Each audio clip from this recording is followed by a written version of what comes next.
It's Bruins Benders Postgame Live presented by the Inside the Rink Podcast Network through InsideTheRink.com and the Inside the Rink YouTube channel. Subscribe now and hit the thumbs up. Let's get the comments in the chat for our Bruins banter later in the show presented by Evolve ABA. Our 3 up and 3 down comes later in the show. And tell us your sips. Get them in there. If you're doing some late Indigenous Day, happy Thanksgiving to the Canadians out there. That's right. So if you're drinking late in the afternoon, early in the morning, whenever you're listening, show us your sips or tell us your sips. Look, Bruins lose this one 4-3 at home, and all the stats say that the Bruins should have won this game. Like if you block the score and you look at all the stats, the Bruins, you would have thought, oh, the Bruins won, but they literally don't manage the puck 3 times, and it's in the net 3 times. And then you're chasing the game the whole way. Now they came back better than I thought, better than last year, and I think the team is better than I thought. But you can't do that with a team again like Tampa Bay and expect to win. You just can't play that way. You can't play that way. And you knew Tampa was going to come in and be desperate today. You knew that, and you weren't ready to go off the jump. I mean, a minute and 10 seconds into the game, McAvoy turns the puck over, and then it's in your net. I thought McAvoy today was the worst defenseman on the team. I thought he was awful today. I thought he was awful. He made poor decisions all day long with the puck mismanagement, jumping up in the play when it wasn't there, staying jumped up in the play. He had almost caught him at the end. Tampa had a breakaway there because he jumped up in the play, then didn't skate all the way back, and the guy beat him up the ice. Like he was bad today, really bad. It was bad, and they're going to need him to play much better if they want to get where they need to go. But yeah, chasing the game, right off the hop, and then 2-0 because of Zadorov's turnover. Look, if Korpisalo wasn't great in the first period, it's 4 or 5-0 at the end of one, and you're looking around saying, "Oh, here we go. This is the same shit from last year." But at least the goaltender showed up in the first period. No one else did, but he did, and he kept them in it. And they almost were able to steal one at the end there. But they played a good a good second and third, but the first just put them in such a deep hole.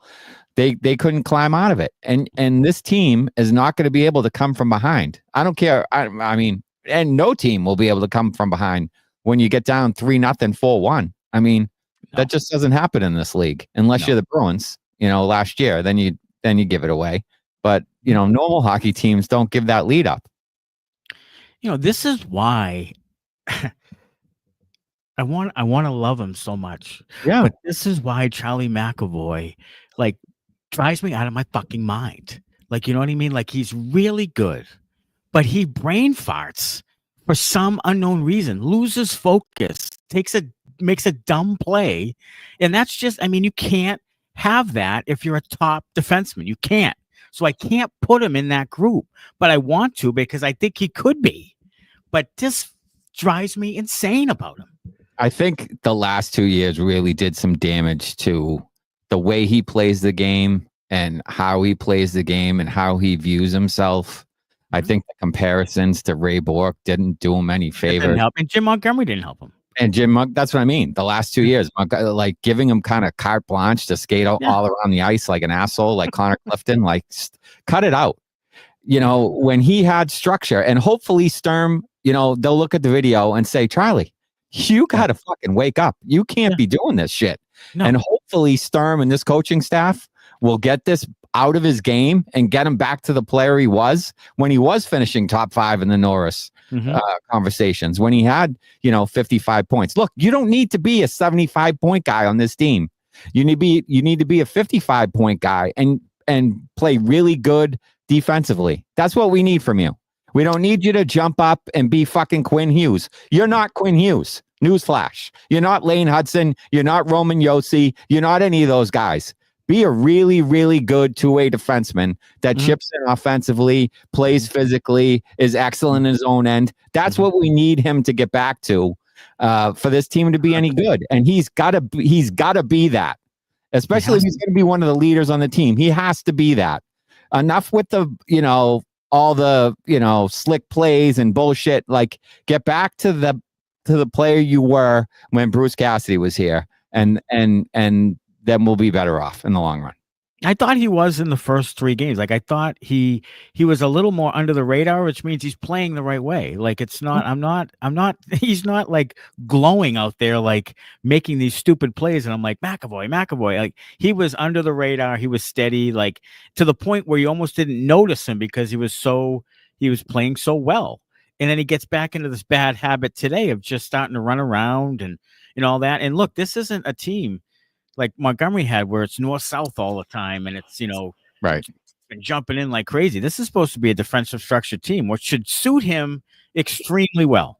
Like, this should play into his strengths. So I hope you're right. I hope Sturm can say, look, Charlie, like, enough of that, and get back to just being a good, steady defenseman who plays physically, which he did the first 3 games, but then today, just one of those brain farts, I guess. I don't know if his hockey IQ is great, because he seems to jump in but not really know where to be, and then he gets caught.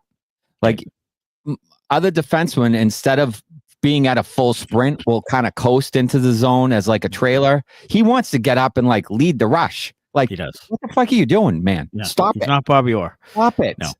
No. So, he's got to be a little more under control, a little more, defensive minded overall, and I think it would suit him better. I do. Bruins were great on the faceoff dot, 42-18. Anthony Cirelli was like 3 for 20 or something. 2 goals though. But Cirelli. He scores 2 goals, but the team doesn't win the biggest one at the end. No. But look, I mean, if they're good on the dot, if they're hitting, they're, I don't think it wasn't their defensive structure that let them down. It was the fact that they're putting themselves in such horrendous positions by misplaying the puck. I mean, coming up the boards, I can't remember who it was, but just gets away from him, and it's bing, bang, boom, it's in the net. Like, you can't, Zadorov out into. So how many times you said it about Lohrei? Like, just out into the slot, tape to the other team. Like, what's Korpisalo supposed to do with that? Yeah, would you like to make a sparkling 10-beller? Sure, but the percentages aren't great. You're putting him in a bad spot. That's just now. What I will say positively, and I should probably leave this to you, but positively, I thought that they had 33 shots on net. They don't have a ton of in zone time 5-on-5. They don't possess it for 20, 30, 40, 50 seconds. Like, they don't have those types of shifts, but they do find a way to get some action toward the net better than I thought, at least at the beginning of the year right now. And it's kind of all 4 lines kind of get something going toward the net and get something on net. And they're really making a solid effort to do that. They still miss the net a ton, and their passing is just atrocious. Yeah, when we talked about it last year, they're a team that without much talent that really struggles to put passes together. And when they do, they get chances. They do. They do. But it doesn't happen a whole bunch, and that's not great. I think a lot of the offense from this team, and Sturm talked about it a little bit on Behind the B in a clip that I saw, is the neutral zone defensive structure kind of leads to turnovers in the neutral zone. And then you can get going the other way, and you get a chance that way. And I think that's how a lot of their chances are coming, is kind of off of forced turnovers where they kind of pick the puck up and then get an odd man rush or are able to generate a shot that way. Mm-hmm. Their in zone offense, I have never really loved it. They seem to be going a little bit more low to high. Billy Jaffe was talking about this between periods. And I do like that because they do seem to get to the front of the net this year a little bit more. So if they can do that, kind of like the Carolina Hurricanes, the puck gets back to the defenseman at the points, and they're ready to shoot right away. It's back on net, and the forwards are crashing. Yeah. That's probably a way this team is going to have to score goals, just I would say on rebounds and tips and things like that. Mm-hmm. And if they can do that a little bit more, I think they would be successful. It would also, they would generate some offense from the back end, which this team has been lacking the last few years. I think they don't really have playmaking centers, so they're not going to make this great play coming into the zone and tic-tac play a lot. But, I will say that they had a couple of occasions at least where a defenseman had the puck walking down the slot. Yeah. I mean, and Lohrei hits the post. I mean, that's unfortunate. I mean, that goes in and God knows. But, they had a couple of those occasions where it comes back to the point and they have some room to make a play, and, it's got to get it on net so that you can get those tips. And then, of course, last year we talked about how when the rebound's there, are they gonna bang in rebounds, or are they just gonna be looking around at their feet or looking up in the air, or not quite know where the rebounds are? Like, have some touch and have some feel around the net. Go to the net with purpose, not just to put your big body there. Right. See the puck, see it all the way through, and those types of things. And that's probably how they have to score. You're right. And I thought today that I was impressed with the fact that they down 4-1. Last year, that's 7-1. Oh, easily. Easy. And, this year it was they scored 2 more goals. And, I thought Casey Middlestat played pretty well today. I thought so too. He had that real good snipe goal. He had a couple other plays that were really nice plays in the O-zone. I thought he played pretty well. Jordan Harris gets that nice goal, short side, high, like coming on the 2-on-1. And did what we said, shoot the puck on the 2-on-1. Minton didn't do that. He did it. We praised him the other night. Yeah. Then he comes down to 2-on-1 and tries to pass it to Michael Asimont. No offense, Mikey, but Jesus, he passed it to him. He got it to him, but then Asimont, fucked it up after. Asimont was like me coming down the left wing with stick going the wrong way. But hey, what can you do? But I all in all, that's a game they should have won, and I'm surprised by it. Because I thought Lightning would come in and win 5-2, 6-2, and prove their, and be desperate and impose their will and all that stuff. And the Bruins would be flat. The Bruins were flat. But then the last 2.5 periods, I thought the Bruins played pretty well. But they dug themselves a hole. And that's it. I mean, that's what it is. You can't, like we said, you can't, put yourself in a 2 or 3 goal hole and expect to dig yourself out, especially not a minute 10 into the game. Like you just. No. Like, people haven't even grabbed their beers and gotten their seats yet, and all of a sudden McAvoy's turning it over. It's in the net. Like, people weren't even settled. It's like fucking first shift out there, and all of a sudden it's in your net and you're losing. So it's not a great way to start the day. And I feel like his play snowballed after that. Like he was doing everything he possibly could to try to make up for it, and it made it worse. Made it 10 times worse. It did. But hey, you're going on this trip here, Vegas, Colorado, Utah. I mean, it's going to be really tough, and you can't play that way on the road, or you're going to have 3 losses and then come back to Florida, playing Florida at home on Tuesday. I mean, this is a tough stretch. So you're going to have to tighten that thing up and win 2-1, 3-2. Like, you're going to have to keep it tight again, especially against Vegas and Colorado. So that's a tough one. But we'll see what happens and how they respond. This is the first adversity they've had. They've lost. It's all fine and dandy when you beat a couple of bad teams and, you win the opener and it is feeling pretty good. And Bruins fans are kind of getting a little bit more optimistic. But once you hit the adversity is where I still don't think they're going to make the playoffs, because I still think at the end of the day, you have a really hard time beating good teams consistently. And I still think it's going to be really close whether or not they can actually make the playoffs. So this is why. And I want them to, but this is why. Yeah, I agree. I think it is going to be a struggle for them all year. We'll see. We'll find out a lot more about this team after these next, 3-4 games. This little road trip here. All 3 games are tough games. Utah has some young forwards with speed, and some of those guys, even when they were Arizona, kind of gave you some problems. So that's a tough little trip. And then you come back and face the 2-time defending champs. Like, this little 4-game stretch here, it's going to tell you, a little. You'll find out about this team a little bit more, I think, after these 4 games are over. For sure. All right, let's get interactive, as we always do.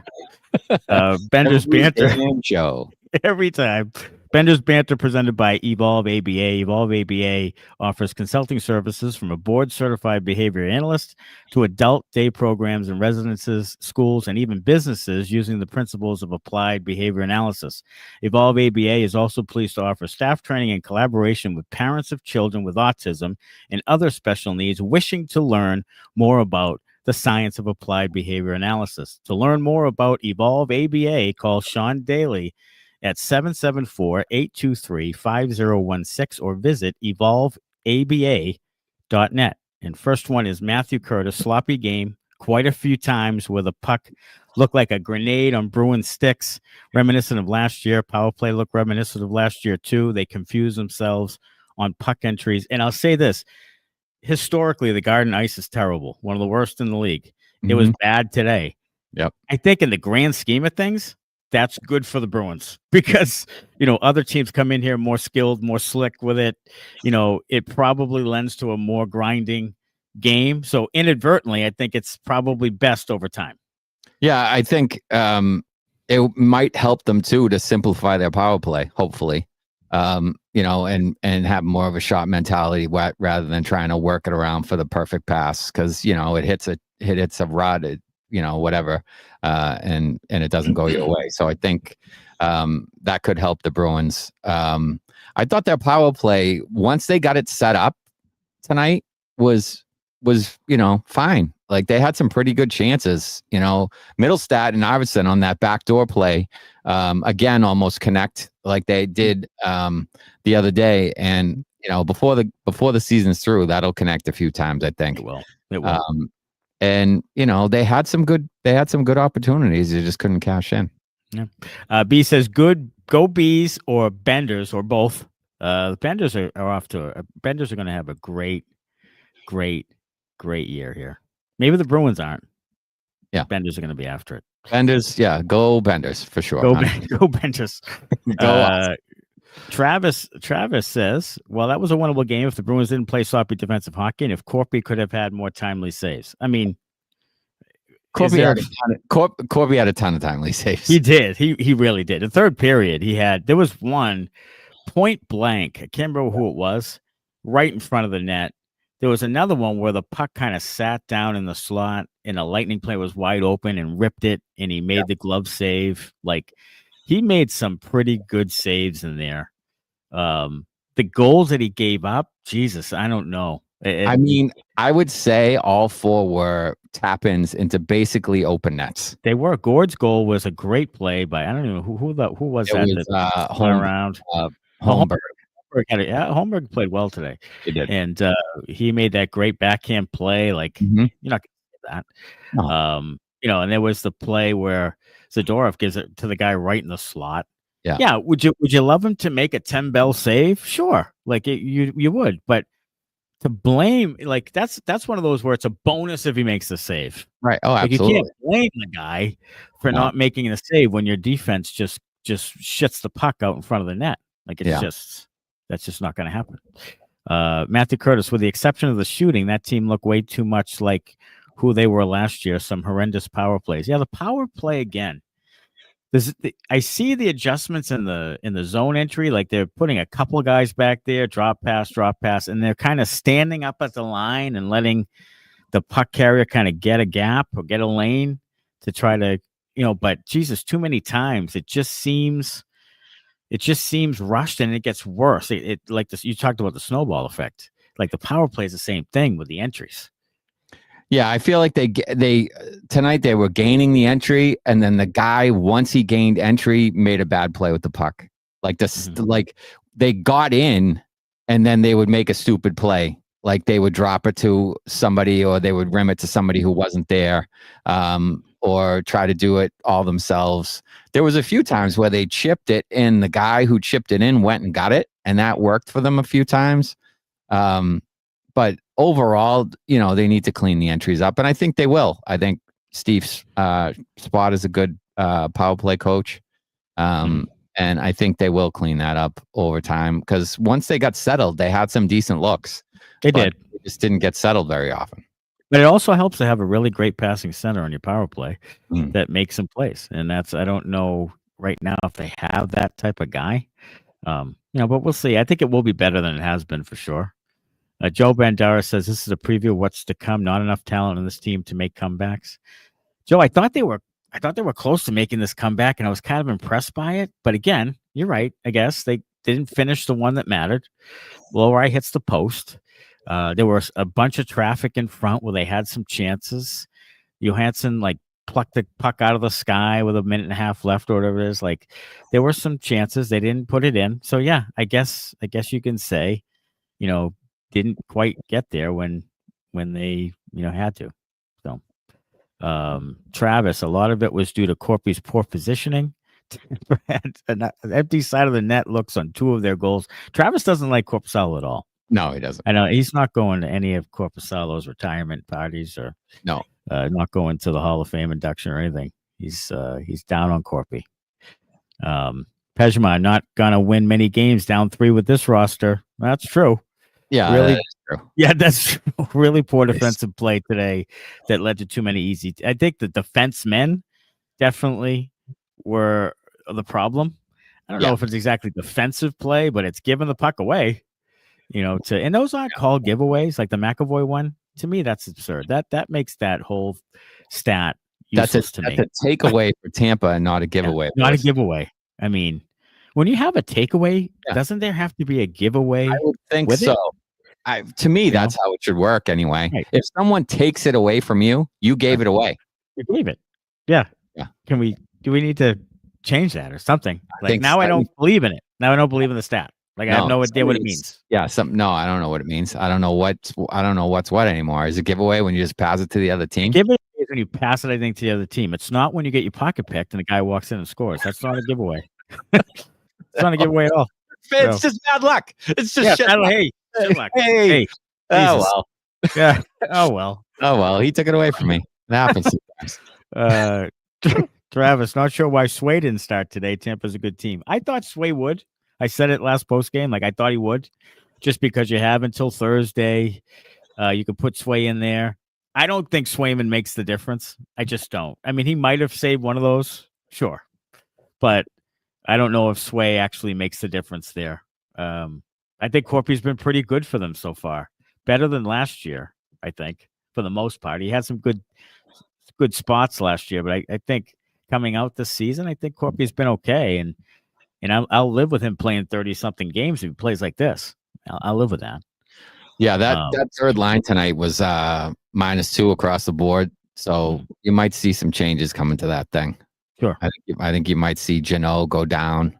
This is what I would like to see personally. I'd like to see Joonas go down to the 4th line with Kuraly and Kastelic, and have Kuznetsov play with Minton and Eyssimont. That's what I'd like to see personally. I love that idea. Give Minton some speed on the side. Yeah, I love that idea. And Kuznetsov, he's a little bit of a spark plug, like a little bit of a bowling ball kind of build, and he's got some speed and he's got some offensive touch. So I'd like to see him with Minton, and Eyssimont gives him the grease. So yeah, Joonas, I thought gave me wicked Trent Frederick vibes today. Like just like, oh my God. It looked like he was wearing number 11 and he was out there being Freddie. Like it just didn't give me great feelings at all. And then that penalty where he tackled the guy from behind because he didn't want to fall down was just untimely at best. Like Jesus Christ. That was a boneheaded play. Oh my God, that's terrible. That's terrible. Boy. Travis says Bacardi spiced rum and Coke with a lime. It's an old favorite. He's drinking and he's Canadian. Good combo. Attaboy. Everything's Trav. Oh yeah, Trav's gonna be naked if they keep losing games. Trav's gonna be naked pretty soon. Yes, pretty damn no doubt soon. about it. Sticks and pucks, easily a tie or better if that Lohrei shot doesn't ping the bar. Oh, yeah. Look, that goes in. It's different. Yeah, I get it. And we're probably with a different tune a little bit. We still have problems. They had middle stat to Arvidsson right after that on the doorstep. They didn't connect. So, some good chances on that power play. They did. They did. I thought Lohrei played really well. I think Lohrei was playing really well. I thought Lohrei was. I did. I agree. I thought he was excellent today, and I think probably Lohrei and Harris I thought were probably their best 2 defensemen. Yes, I would 100% agree with you. Yep. Because McAvoy wasn't good, Zadorov wasn't great, and Jokiharju blows. Like I'm sorry, like he's my whipping boy. Yeah, I didn't think Peeke was particularly good tonight either. I think he was. No, he had that big hit, but other than that, I didn't think he was that great. Pejman says 73 was horrible. Unfortunately, his best years are behind him. He's regressed the last 2+ years. I think you can say that. Yes, you can say that. I still think he's good. But I think he has regressed, and you're gonna have to wonder what you look. At some point, you have to be honest and say, okay, this is who he is. Like whatever that is, you have to say this is who he is, and not keep thinking he can be this, he can be this, he can be this. Now he's approaching 30 soon. Like at some point, like this is who he is, and that's fine. I mean, I think he's a pretty good player, but to what level? He is a pretty good player. The problem is he showed in his earlier seasons what he can actually be, and that's what I'd like to see. I don't want this version of McAvoy. I want the version of McAvoy from 2 years ago. Yeah, and I thought he was more defensive minded then, and that's what I think what he needs to get back to. Sometimes you wonder why. Like, you wonder how a contract affects a guy. Like, I was thinking about this with Geekie. Like, not that they blatantly are like, I got paid, fuck this. Like, but just like you lose a little bit of that sense of urgency to like, I got to get paid someday. Like, I'm working toward a contract. Like, I've got to show up. And then when you get it, you're like, you just naturally kind of relax some days. Like, Jesus, I'm signed for 7 years. Like, I'm going to, I need to take a little bit of a breather. I think you wonder how that happens, if that happens. Yeah, I think with McAvoy, it's the opposite. I think he wants to so prove that he deserves the contract and deserves to be, one of the best, one of the leaders of the team. I think he's trying so hard to justify everything that he's making it worse.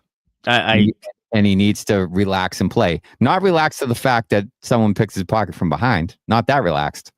No. Just relax and play your game, and his game isn't what he's doing now. His game is what he was doing 2 years ago. Yeah, and I think that could be true. Like they tasted it in 2019 and they didn't come through. Yeah, and that's probably weighing on him. Like he was really devastated by that. He probably wants to get back there. He knows that this team is in a flux. Like, and his best years are right here. Like it must be a difficult. I don't know if it's difficult, but you must have it in your head when you're Pastrnak or McAvoy. Like, look, are we going to get back there in my prime, like within my prime years or not? Like it's a thing. It's a question. You know what I mean? So I wonder if that weighs on him. Yeah, there's probably a sense of urgency for those guys, and look, there should be, but I don't think the urgency should come into your game and affect the way you play so much as you do stupid shit trying too hard. Right. And I also think you should recognize the stupid shit and not do it again. Yeah. Like that's, simple. So I'd like the video coach to pull Charlie aside and sit him down and go through the film and maybe point some things out. Yeah. Travis says McAvoy and Korpi equals terrible performances respectively. Look at Korpi's stats in 2 games he started. Abysmal, says Travis. Well, I mean, he did have an 826 today, which isn't great. If all 4 goals essentially come from the fucking blue paint, I don't know how much. Right. I would say those are high danger chances when the paint is blue and the net is empty. Yeah, I think the Lightning had 23 shots. I feel like they had 21 high danger chances. Like I feel like it was always like within a net here of scoring. Like it was crazy. If captaincy ever was up for discussion, where my vote is. Says Odysseys. I don't know if we do know that, Odysseys. I don't know that, but I'm leaning. I don't want Pastrnak to have it, and I don't know if McAvoy is a guy I want to either. And I think that's probably why they haven't made a decision. I don't know. I think you're right. I think they feel like there's no one on the team right now that either wants the pressure of it, which I think Pastrnak falls. They know what happened with Marchand. Yeah. I don't think he wants the pressure of it. I don't think McAvoy can handle the pressure of it. I think you're absolutely correct. I think if there's any guy on the team right now that could handle it, I think it's Zadorov. I think so too. He seems kind of oblivious to the whole thing. So give it to him. He's in his own kind of world, and he'll fuck up anybody for anybody on his team. Yeah. So absolutely. I think he's the one guy that I think could actually handle it and embrace it and be good with it. I'm with you. I don't think they haven't even given him the A when they had a chance. Yeah. They haven't even given him an A. Like I'd give it to Zadorov. I would. Yeah. I think people would listen to him. He talks in the media like he provides leadership in the media. Sure. He sticks up for teammates. I love the way he's playing. Like today, like just going in at the end of the period and just blasting someone for no apparent reason. I love that. I love that. Like I love that. Let's scrum at the end of the second period order. Let's just scrum. Yeah. It's 4-3. We just scored 2 goals. We're up your ass, and now we're putting you through the boards at the end of the period. Like we're here. Back down. Like, we're here. That's such a we're here moment right there. Absolutely. That I love. Yeah. So give it to him. Cam Show says, wonder if this Pasta performance was captainly enough. I'll tell you what, the last 2, when he saved those 2 goals with the save and then the hit on Kucherov, that shows you right there. We've been preaching this. Yeah. That he's showing leadership qualities, that his game is much more complete than it was. Like people need to give him credit for this stuff. They still sit on the narratives of he's not this, he's not that. I'm telling you, he's a pretty complete player now. So open your eyes to it. I agree 100%. I thought that was one hell of a shift. I mean, he saves the goal with a like a dragged left pad save. Sure. And then lights Kucherov up, which I thought was fantastic because it was, it was kind of one of those like you think you're going to score an empty netter? No, here I come.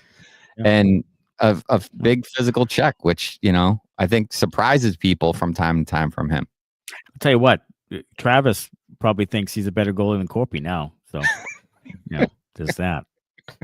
Travis says Hampus will likely play Thursday as he's needed back. He is traveling with the team, so hopefully he does. That would be a nice. But you know what? A guy like Jordan Harris, I'd sit Yuki Haru for a night. I'd have Harris play. I'd have Yuki Haru, watch for a night. Why not? I don't have any problem with Harris staying in the lineup. He's earned it. Yeah. He has a goal and assist in 2 games. He was, I believe, even today. Even today. So he's played well. I don't think there's any reason why he shouldn't continue to get ice time. Yeah.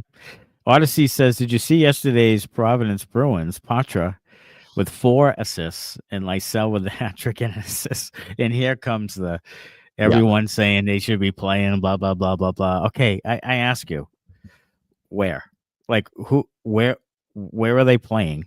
They didn't show any. Like, this is the AHL, okay? Right. This is many guys. Matej Blumel, who's had a couple of goals, loves AHL hockey. He can't play in the NHL.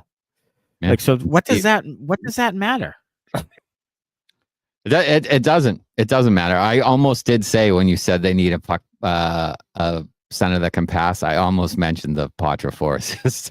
But that's true. Like Poitras should be the guy that helps that power play. He should be on like the second line, driving a second line like a Krejci would, but he's not there. And I don't know if he'll ever be there. Like, I don't know if he's a 4HL player. He might be.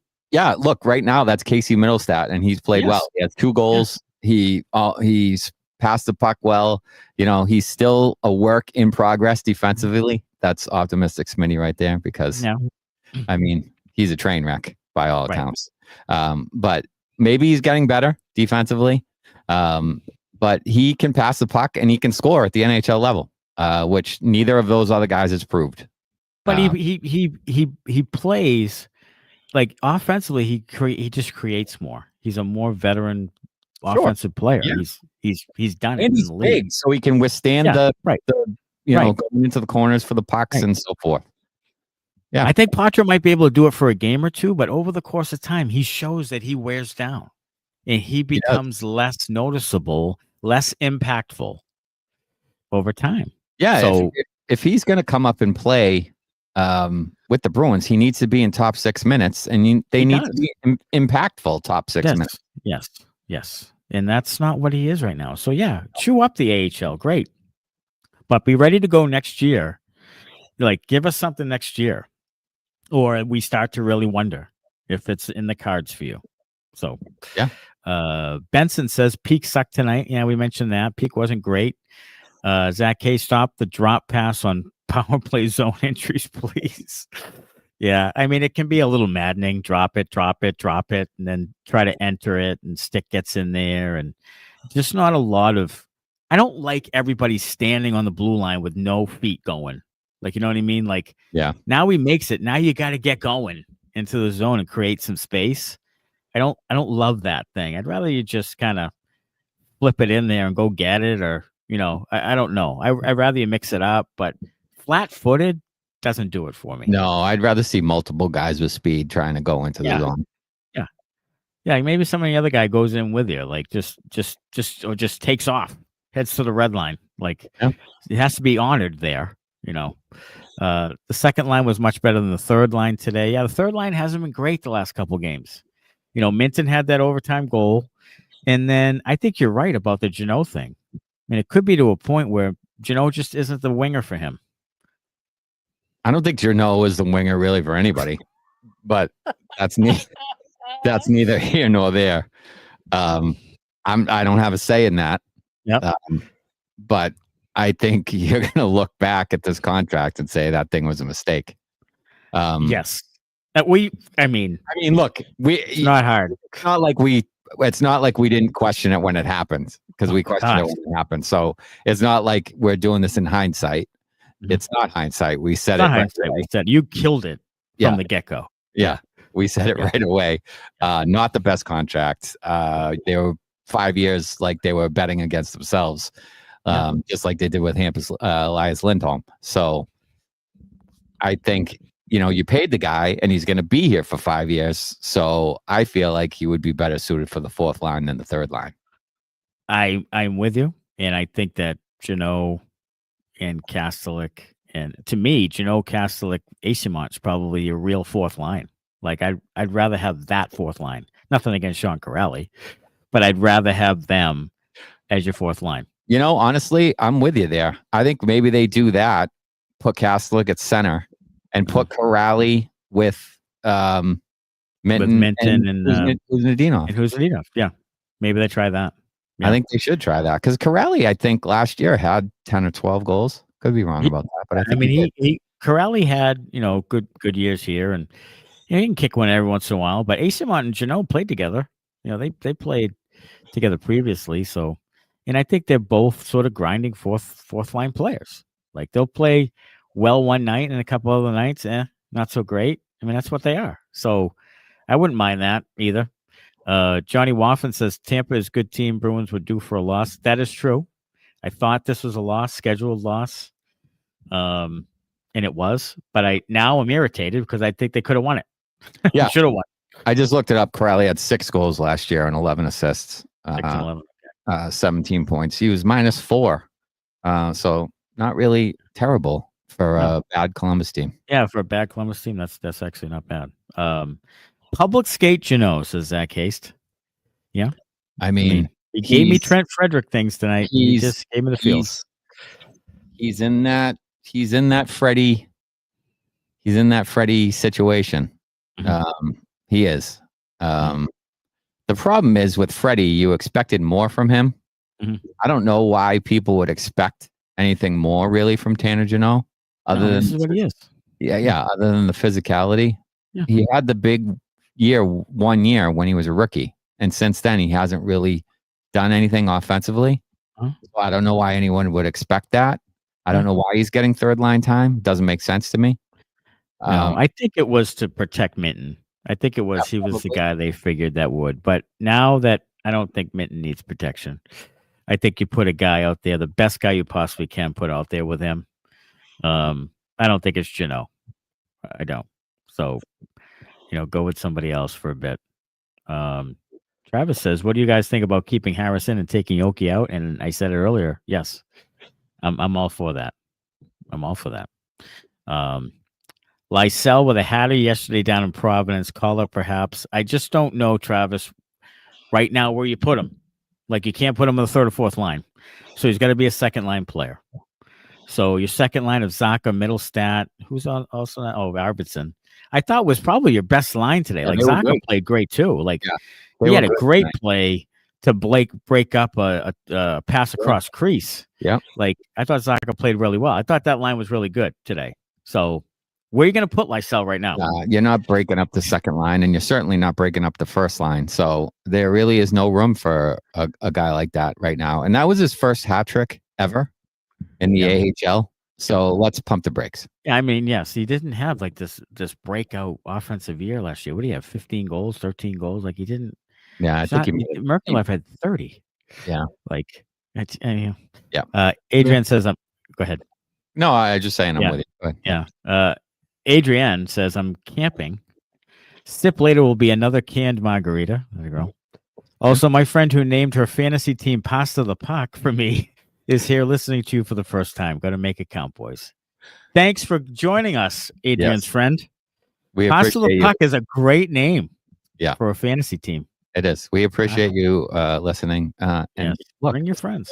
Subscribe on your phone, Adrian. Get your friend to go to the YouTube channel and subscribe on her phone. That's all. And have her husband do it too, or whatever. And all of her offspring and then all her extended friends and family. My sip today is Stoke cold brew iced coffee today. Oh, there you go. Yeah. There you go. Sean Michael says Beecher for captain. Yeah. Sean Michael's just trying to get me to have a coronary. And Beecher might not play hockey all year long. Like he might not. He might be scratched 82 times. He might. Salty Bruins fan, B should move Minton to the second line. Yeah. I mean, I guess you could flip Minton and Middlestat. I don't know. Look, Middlestat's not good defensively. No, he's not. So, I mean, your third line should be typically, historically, a pretty good defensive line, Yeah. And I don't know if I do that. I just think you need to find someone who can play with Minton. I think you need to find people that can play with Minton. That's why I would recommend Husnudinov and maybe Corrali, like you said, to play on the third line, because I think those guys have AC Mont. Maybe he seems like and so I would do the Husnudinov, Minton, AC Mont thing first. And see how that goes. Yeah. But I don't think you can put Middlestat with two guys who can't necessarily score. He's no. He's a playmaker, so you need guys that can finish with him. So I don't think that's really the answer at this time. I think that Arvidsson's about to score. Like I have this feeling about him, or he's close. He is close. He's gonna put in one or two, maybe on this trip. I'm gonna call that out right now. That Arvidsson scores on the trip. You're usually pretty good at this, so I like where this is going. Maybe you should throw a little coin on DraftKings on that. Maybe I'm gonna go Arvidsson anytime goal scorer against Vegas. How's that? Boom. Love it. Dan Maynard, morning, gentlemen, and Adrian. Been awake for 7 minutes. What did I miss? 4-3 doesn't seem too bad.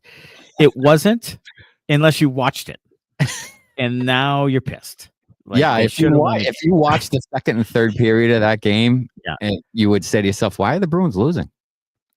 Why are they losing?" But if you watch the first period, you would know why the Bruins are losing, because it was a train wreck the first period. Correct. They just coughed the puck up 3 times essentially and gave up 3 goals. Yeah, and just had to claw back, which they did to a point, which was encouraging, but couldn't get there when they needed it. The fourth one. Couldn't get all the way. Couldn't get all the way there. Odyssey says Sturm's favorite players: Harris, Zacha, Tanner, Minton, RV, whatever that tells you. He loves him some Minton. He does. He did like what Harris, and I like what Harris is giving to them. I mean, look, a month from now, Harris is probably going to stick out like a sore thumb. But right now, he's doing okay. Like he's a good 7th defenseman. Absolutely. He's doing what he needs to do. Like I wouldn't put him out there for 2 months straight. No. But he's doing okay right now. So good for him. Good call on getting him to be a 7th defenseman so far. Absolutely. But yeah, I think Sturm loves everybody right now because you have to do that. He's coming in. He's they had a rough, patch there with Montgomery, Cassidy, then Montgomery, then Sacco. Like they need some stability. I think he's been firm, but he's been fair. And I think that works in the beginning. What is going to be the true telltale sign is what, when they start hitting adversity and go on a 3-game losing streak, what does that look like for this team? Do they lose confidence? Do they show all their ugliness, and does it fall apart? So that's where he's going to earn his paycheck. 100%. Yeah. I think he's giving guys a fresh start a little bit, and which I think, as an organization they need to do. And there's guys that they brought in that he's had before, like your Joonas and your Arvidssons of the world. So, those guys should be able to help him kind of implement the system and give other guys an idea of what Sturm's like. So, that's not a bad thing, especially if those guys buy in, which it seems like they have. And that leads to more team buy-in overall. Mm-hmm. And then, you got them playing the right way, which I think, for the most part, they've done through, 4 games. Yeah, they have. So, again, we'll see what happens during the course of the year. They get some injuries. What can he push the right buttons? How that all shakes out. Dan made a sip this morning is coffee from the Killer Coffee Company, an Australian company. Good stuff. I'll need one again as soon as I get to work. Oh, the Killer Coffee Company. Okay. Australia. Venomous spiders and shit in there. Australia is like on the edge. Like everything is killer. Everything is death. Everything is near death. Well, I mean, you could just be asleep and a spider will fall down from the ceiling, bite you, and you just die. And you're dead. Yeah. It's like slicing your jugular. Like you're dead. There's just no chance. No, you're just asleep and you just never wake up again because you were bit by some fucking giant tarantula or something that just lands on you and kills you. Yeah. Or you get kicked in the fucking balls by a kangaroo. I mean, it could be. Bad shit can happen there. Yeah. I mean, you drive like we drive up here with deer on the road. Yeah. Like a kangaroo just puts his foot in your ass, like in the car, like you're dead. It'll just kick over your fucking Jeep. Just knock just right kick over. It over. Yeah. Just 2 feet, like a drop kick, like a, Coco Beware or something. Producer Connor wants to chime in. Are you guys gonna fucking narrate a Visit Australia commercial or what? Yeah, we're trying to get Tourism Australia. Andy, get us an Australian sponsor. Get us one. I don't give a shit who it is. Yeah, Kangaroo Vets or I don't care. Just something. Just give us the Crocodile Dundee company, Killer Coffee, whatever sponsor, and we want to visit. We want to visit Australia. I think Matty in the fucking outback would be something to see. I'll tell you what, if that airplane ride doesn't kill me, then a kangaroo will. Like, Jesus. Like, that's just forever. Isn't it like 26 hours or something outrageous? A decent flight. Take you like 2 days to get there. I think you get there like, tomorrow or something. Tomorrow? Yes. When will then be now? Soon? Yeah, I don't know. Travis can't deny that Metalstat's got some talent offensively, but then his defensive game just undermines anything he does good from an offensive standpoint. And it does when he's not providing offense. Like, that's the give and take. I mean, he's a liability if he doesn't do anything offensively. Hasmick, I'm liking Aardvark. So I guess that's Arvidsson. He's doing okay. I mean, he seems to play with some passion. He seems to play with some jam. He has a little bit of skill. He's a little more like hunched over and shifty than I thought he was. Like he's kind of he's got a little bee under his bonnet sometimes. Sturm described him as a weasel in the best possible way. So there you go. Oh, there you go. Okay. Wen says sip is a Kraken rum and Coke because it's Monday evening in Scotland and I haven't earned the good stuff yet. Holy fuck, that's another place I want to. Yeah. Wen, thanks for listening in. But I would love to go to Scotland. Yeah, Scotland. From Scotland. But I want to go there. I want to do some golfing and I want to learn how to play the bagpipes and all that stuff. Yeah, sure. Yeah. Wear a kilt. Yeah. Nude. You'd look good in a kilt. Yeah. I think you would look good in a kilt. I think you need to wear something underneath it though. Yeah. You're just going balls free though, right? I free ball though. I have free ball on that for sure. Yeah. Sure. But any upskirts happening or anything. Yeah. They would upskirt you 100%. Yeah, they would have a lot of escalators in Scotland. Yeah. I am a candidate for upskirting. Yeah. Yeah. This went off the rails quickly. Yeah, it does. See what happens when they lose? It's just like you got to find some good stuff. But so the Bruins lose it 4-3. We appreciate everybody being here, like Scotland and Australia, and I love that all over the map. Like it's just when we go to talk to sponsors and stuff, we like, well, I'm not quite sure where we are everywhere, but it doesn't seem to be Massachusetts. We're everywhere though. We're We everywhere. are everywhere. We're a global phenomenon. We are the global podcast for Bruins hockey for sure. Zach K says some vino today. It's supposed to be for the turkey, but it's in mine now. Yeah, there you go. That's what I'm Making talking some about. turkey. Boy, I could go for turkey dinner today. I should have been Canadian today. Yeah, I wish I was Canadian today. Wen's gonna wear a kilt to a wedding next week. He's gonna free ball it. Atta boy. That's what I'm talking about. Good for you. Hopefully it's not too chilly in Scotland. Yeah, these are our people. Love it. Some shrinkage. If Travis says if the Bruins go 3-0 on this tough upcoming road trip, I will personally make a video of myself streaking bare ass naked in my neighborhood and send it to both of you, Smitty and Maddie. Send it to Connor. Yeah, Connor inside of Connor loves that shit. We need you to sign a waiver. Yeah, right. Because we're gonna show it live to the entire world. So yeah, we're gonna need you to sign a waiver on that thing, saying it's okay to show my bare ass to the entire. I wouldn't even know where to get a kilt. You know what I mean? No, I don't know.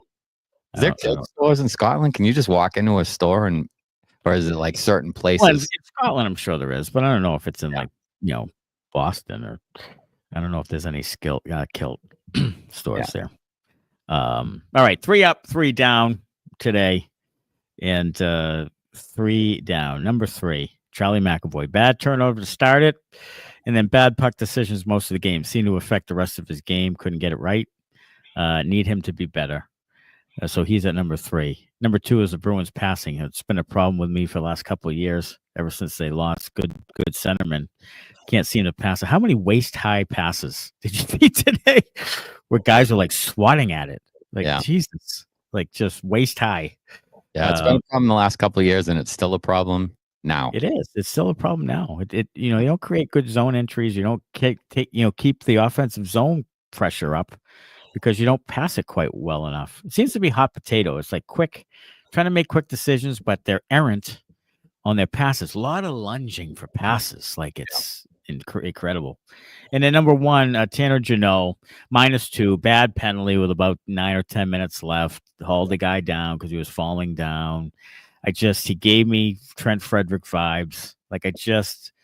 Jeannot, the 5-year deal. When do you give bottom 6 guys 5 years? Like, I just don't love it. I just don't love it. So no, I don't love it at all. All right, 3 up. Number 3, Jordan Harris. Had a really good game. Had a really good couple of games.